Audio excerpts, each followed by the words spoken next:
మనం చేసిన పని మంచిది అయినా చెడు అయినా కూడా అది ఫలితం రూపంలో మన దగ్గరికే వస్తుంది. మనం చేసే పని మంచిది అయితే అది పుణ్యం రూపంలో, చెడు అయితే పాపం రూపంలో మన దగ్గరికే వస్తుంది. దీనినే కర్మ అని అంటారు. ఈ కర్మ ఫలితానికి సంబంధించిన ఒక చిన్న కథను తెలుసుకుందాము. అధికారంతోటి విర్రవీగుతున్న ఒక రాజు యొక్క కథను తెలుసుకుందాము. అవంతిక అనే రాజ్యంలో ఉగ్రసేనుడు అనే ఒక రాజు ఉండేవాడు. ఆ అవంతికాపురంలో రాజ్యంలో సిరి సంపదలు అన్నీ ఉన్నప్పటికీ కూడా రాజుకు తన సొంత ఇంట్లోనే ఓడిపోయాడు. తనకు వారసుడు లేడు. తనకు వారసుడు లేని కారణంగా ఆ రాజుకు రాజ్యంలో ఉన్న పౌరుల మీద ఈర్ష, అసూయలు, కోపం పెంచుకోసాగాడు. తనకు లేని సంతోషం తన ప్రజల దగ్గర ఉండడం చూసి తను పూర్తిగా మృగంలాగా మారిపోయాడు. అటువంటి ఉగ్రసేనుడైనటువంటి రాజు ఒకనాడు వేటకు అరణ్యానికి వెళ్ళడం జరిగింది. అది గ్రీష్మ ఋతువు. వేట చేసి అలసిపోయిన కారణంగా తనకు ఎక్కడ నీళ్లు లభించలేదు. చివరికి ఒక పూరి గుడిసెను చూశాడు. ఆ గుడిసెలో వృద్ధ దంపతులు ఉన్నారు. ఆ వృద్ధ దంపతులకు తన కుమారుడు తీసుకొని వచ్చిన కుండలో కొన్ని నీరు మాత్రమే ఉన్నాయి. ఆ నీటిని చూసిన రాజు ఆ కుండను చేతిలోనికి తీసుకొని గటాగటా నీళ్లు తాగేశాడు. ఆ కుండ చేయి జారి కింద పడి పగిలిపోయినది.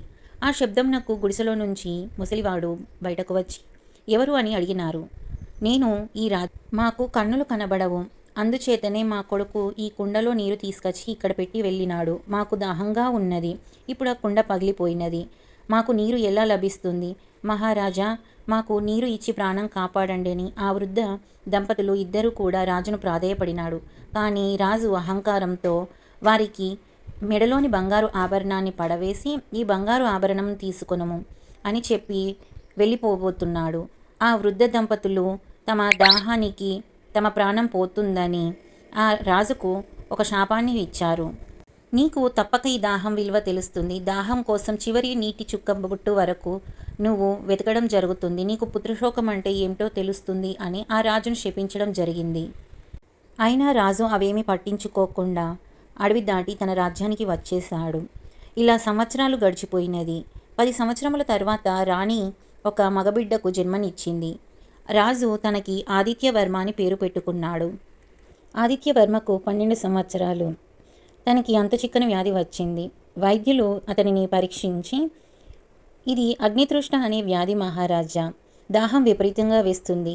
ఎంత నీరు తాగినా కూడా తన దాహం తీరదు అని చెప్పి, దీనికి మా దగ్గర మందు లేదు అని చెప్పినారు.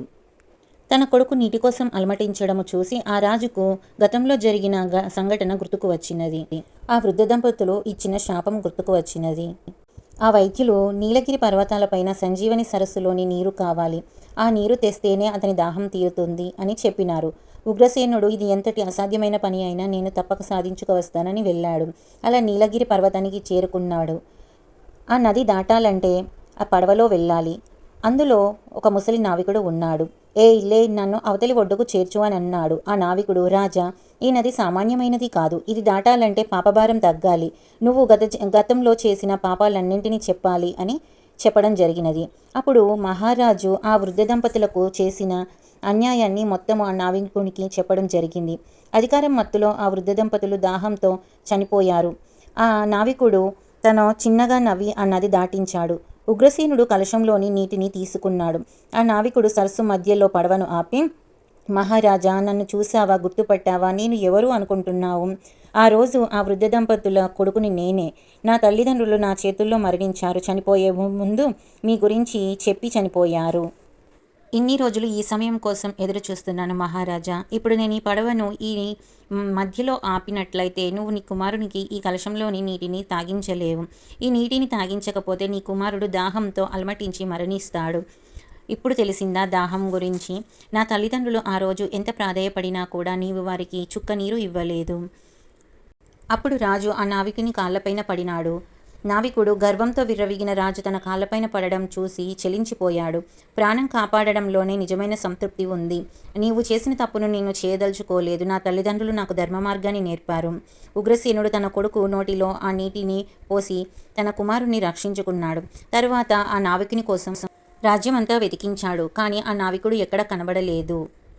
ఆ నావికుడు మరెవరో కాదు, ఆ దేవుడే ఆ రూపంలో వచ్చి రాజు కళ్ళు తెరిపించినాడు కాబోలు. అధికారం, అందం, ఆస్తి ఏదీ శాశ్వతంగా కాదు.